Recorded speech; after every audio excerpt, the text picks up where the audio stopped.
Hello and welcome to PA Academy, and in this video we are going to be looking at the difference between a cone and a frustrum. So right here I've drawn a table where we are going to be looking at a cone on this part and I'm going to be looking at a frustrum on this other part. So the first thing we are going to be looking at is how it looks like. That's the drawing of a cone. So first let me draw a cone.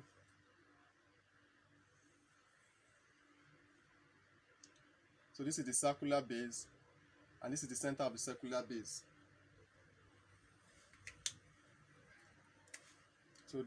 So right here is the height of the cone.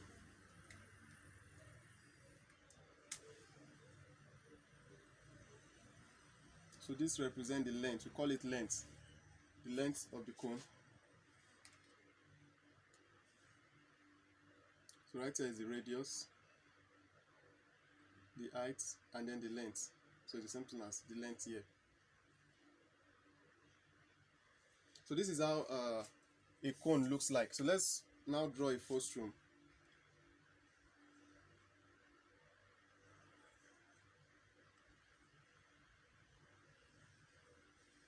So this is a frustrum.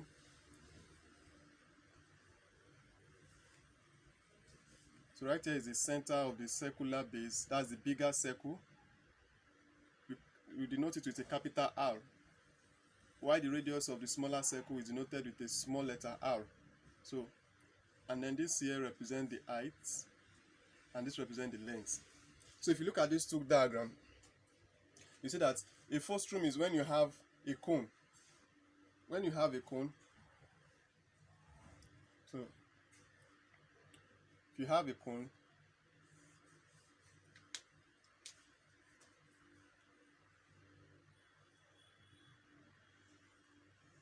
so if you have a complete cone like this and you have this top cut off, so if this top is cut off, so you have an opening at the top. So that if you have what, an opening at the top that will form another smaller circle. So that's what gives us that a frustrum.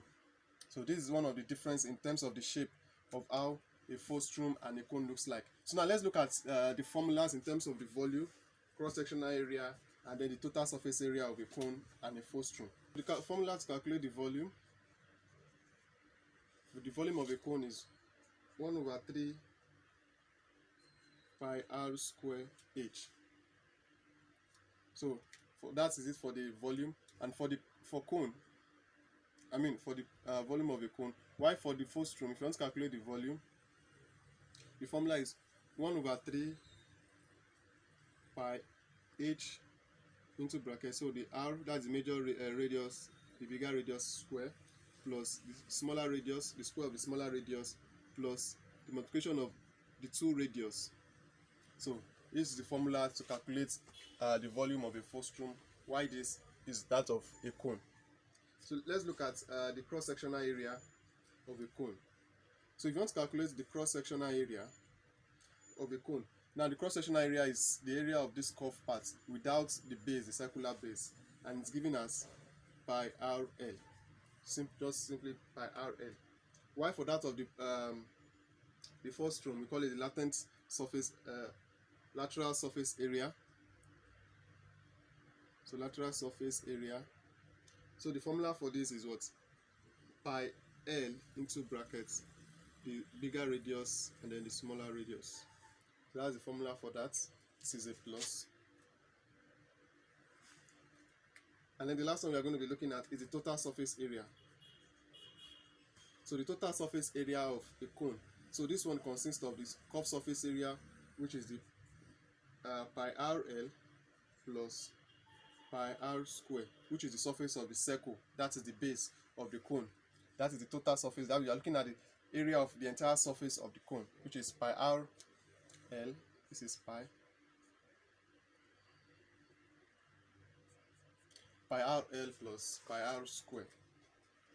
And if it's for frustrum, the total surface area for frustrum is given as pi open bracket r square, that's the bigger r square, plus small r square, plus l, that's the length, into brackets r plus r, then we close the main bracket. So these are the formulas that for cones and frustrum. For volume of a cone is 1 over 3 pi r square h. The cross sectional area, the curved surface area rather, is pi r l, and then the total surface area is pi r l plus pi r square. So for the frustrum, this is for the volume, this is for the lateral surface area, and then the total surface area. So that is it for this video on cone versus frustrum. In case you have any question, kindly leave it in the comment section below. If you like this video, kindly give it a thumbs up and share this video.